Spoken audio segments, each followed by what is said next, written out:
So today is a big day because the well drillers showed up, and it could be a very expensive day. Could be even disastrous if they don't get water. But let's assume that they get water and that it's good. It's gonna be perfect. And it's only at 100 feet.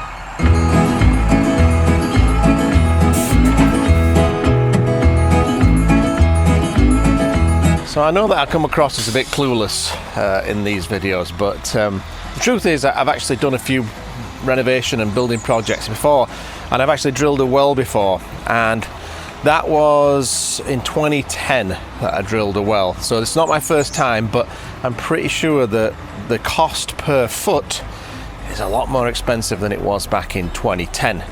And back then I went 450 feet. So if I have to go that deep today, this is probably going to cost me, I don't know, like 25, 30 grand. So I'm really hoping that it doesn't go that deep. I'm thinking 120 feet. Fingers crossed.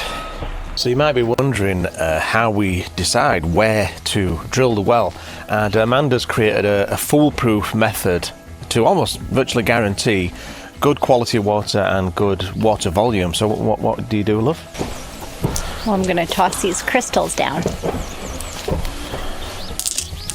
Guaranteed, she says. No, that's the spot. Yeah. Yeah, I know it. So that's the spot? Yeah, I feel like that's right. She's throwing her crystals down, right? Okay. Is it a moon crystal, love? It's a water crystal. Oh, water crystal. Oh, is there such thing? There is now. She is available for for bookings if you're interested in getting her to divine water for you. Oh, yeah. Yeah, I'm sure she'll give you a good rate. Well, if this one works out. If it doesn't, she's fired. And so the drilling rig got settled on chocks and the whole drill tower was set in place, ready for drilling. The massive drill bit was then loaded into the chamber, and it did seem a little bit more complicated than my cordless Ryobi hand drill.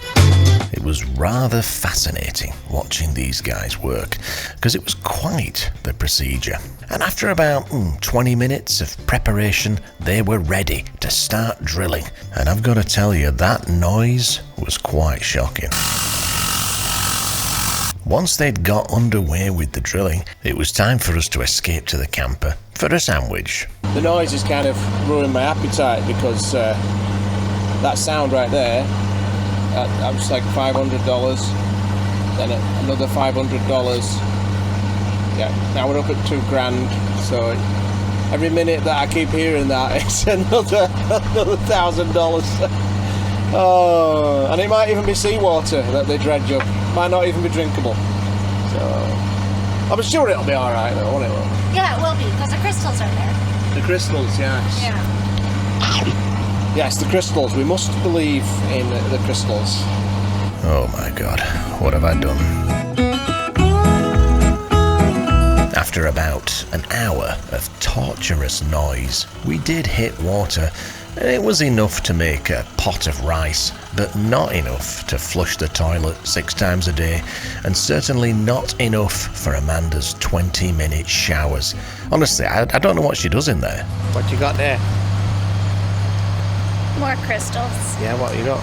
I'm so out of practice, I forget what they're called these days. Bloodstone? So what's that going to do? Well, I'm just going to keep picking up crystals till they get water. All right. Woo! That sounds like water. It was barely enough water for a pot noodle, and I was beginning to feel the stress. So we're at 140 feet, and they've got nothing. There's no water yet. So, oh God, it's stressful. I don't like that sound. I put my crystals away. They didn't do what they were supposed to. I'll find one more. We're going to need more crystals. We might need a slab. What's that one? Pretty. Is it too late to tell them to drill somewhere else?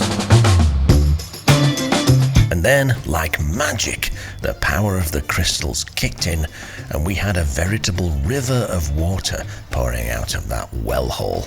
I was extremely relieved, so I told the guys to stop drilling, cap the wellhead, and they were off to the next job.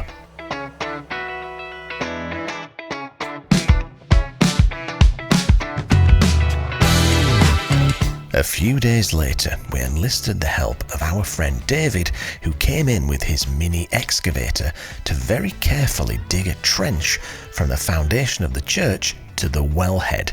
Now, this was a very delicate procedure because the foundation on this corner was actually quite shallow, and we didn't want to undermine that foundation. But David did a brilliant job of keeping the trench as narrow as possible and just deep enough so that the connection to the well would end up under the frost line. So this is Chris, our wonderful electrician plumber, and that is the pump. What makes that a good pump then? Why is it a good one? Just the quality. All stainless. There's no plastic parts. Grundfos. And then this is the hole it's going in. This is the well. So can you see the water in there? Should be able to. Hello! And this is the big pile of shit that David made. Next, Chris heats up the water pipe to connect to the submersible pump that will spend the rest of its life down in that well. This is an interesting visual, Chris.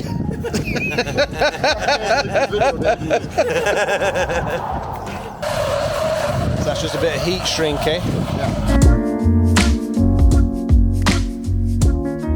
Once all of the connections to the pump are firmly secured, it's time to drop that baby down the well.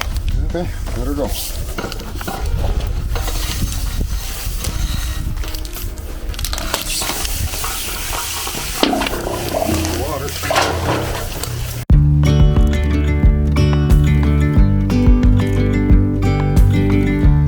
I don't know about you, but I find it weirdly satisfying to watch a pump get gradually lowered into a well. And this well was drilled to 160 feet and provided approximately 5 gallons per minute, but Chris figured we only needed to drop the pump to about 140 feet. This is the hole under the foundation where we fed the water pipe into the building, and when you look down into the well, you'll see it contains the power cable to the pump and obviously a rope to help for servicing, repair and replacement. Next, Chris and David carefully backfilled the trench. Oh, I just really love watching other people do the hard work. So now that we have water into the house, the next thing was to test it out. So I've come down into the basement to see what's the situation here. And looks like what is that? Pressure switch? Pressure switch. The pressure tank, and that we're wiring the pressure switch right now. So that just regulates the pressure of... Yeah, so you set your pressure, whether you want to cut in at 30 and shut off at 50, or cut in at 40, shut off at 60. And that's what starts the pump. So in the tank there's a bladder, like a balloon. Yeah. So when the water goes in, that thing compresses that bladder up to 30, 40, whatever you have it set at, then she shuts off. And then the bladder is used to push the water into your house while the pump's not running. And it just starts a cycle again. When it calls for water, it pumps back up. And you're not going to drink it and stuff right away, no, because it's got to be shocked and stuff before. What does shocked mean? It's like bleach. Chlorine. Yeah, like kills everything down in the well. Sterilizes, yeah. So it sterilizes the well, so then you'll pump all the crappy water out, and then everything that comes in should be good. Yeah. But eventually you're probably going to want to put a filter and a UV light just to kill any bacteria. Yeah. Seems to be the thing now, because the water's really changing here in the last 20 years. Like, people that had perfect wells are getting minerals and stuff like that. That's because of all of us comers in, drilling wells and changing everything, changing the water table. Okay, so we'll run it for a while. We won't even drink it, but like if we can put it in the camper and then just use it for showers and flushing. Oh, for sure, Yeah. You got a freshly drilled well, you got sediment and stuff like that for the first little bit, tiny little rocks, until the water veins finally get stretched as far as they're going. Yeah. Well, that'll make some good footage, though. That very first trickle of water, Of brown water. sewage. Now, I don't know how brown it'll be. Could be clear. Well, it looks clear in the pipe there. It looks. I mean, you get that little looks like a scum on the top. Yeah. But that's from drilling. That's, oils and stuff. It could be oils off the. They're not bad oils because they're not allowed to use anything that's contaminating. But some lubricants that might have came up in the water. So this is the moment of truth. This is the very first squirt of water that our new well will supply, and it's supposed to come out of this hose here. Ooh, I can hear it coming. Oh, it's brown. It looks like sewage. Oh, it's clear.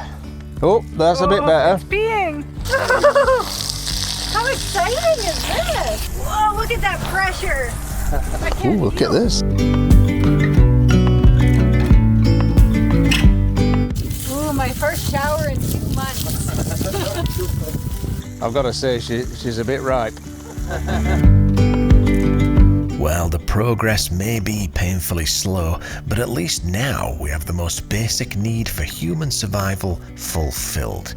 We don't have a toilet yet, but soon, very, very soon. So if you enjoyed this episode, please give it the old thumbs up, subscribe to the channel, and don't forget to tickle my bell. We'll see you in the next one.